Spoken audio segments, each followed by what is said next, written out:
Hello बच्चों, यहाँ प्रश्न है कि माना सम्मिश्र संख्या Z1 तथा Z2 संबंध ये दिया हुआ मापांक Z1 जोड़ Z2 का वर्ग जोड़ में Z1 का मापांक का वर्ग जोड़ में Z2 के मापांक का वर्ग को संतुष्ट करती है, तो सम्मिश्र संख्या Z1 गुना में Z2 का बार ज्ञात करना है कि क्या होगा।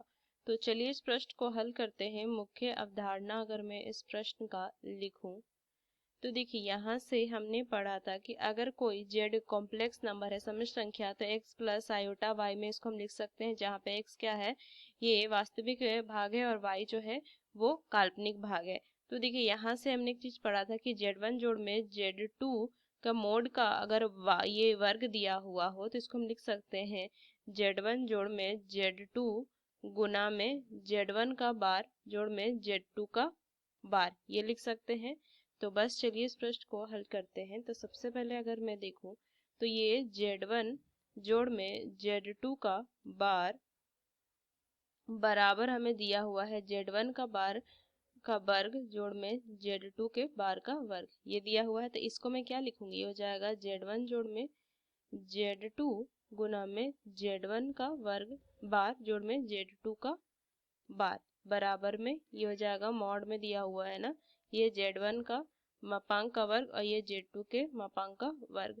तो इसको मैं क्या लिख सकती हूँ, ये आ जाएगा मेरा Z1 का बार जोड़ में Z1 Z2 का बार जोड़ में Z2 Z1 का बार जोड़ में Z2 Z2 का बार, ये गुना करेंगे और इधर तो रहेगा जो है वो हम लिख देते हैं।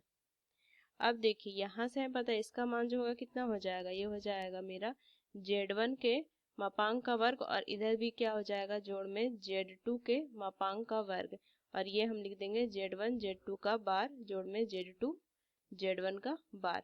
इधर हो जाएगा जो हमने इधर लिखा है वो बस लिख देते हैं।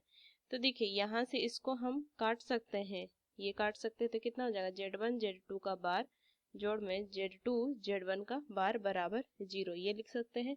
अब देखिए, यहाँ से अगर चीज हम देखें तो ये अगर हम मान लेते हैं ये पूरे मान लूं तो ये क्या हो जाए, पूरा मेरा Z बार आ जाए कॉन्जुगेट, क्योंकि देखिए ये Z1 है, Z1 का अगर मैं कॉन्जुगेट करूं, इसका बार करूं तो मान कितना हो जाएगा, ये Z बार आ जाएगा, और Z2 के बार का बार करूंगी तो Z2 आ जाएगा। तो ये लिख सकते हैं ये Z है तो इसका ये क्या है, संयुग्म है, ये कॉन्जुगेट है, लिख सकते हैं।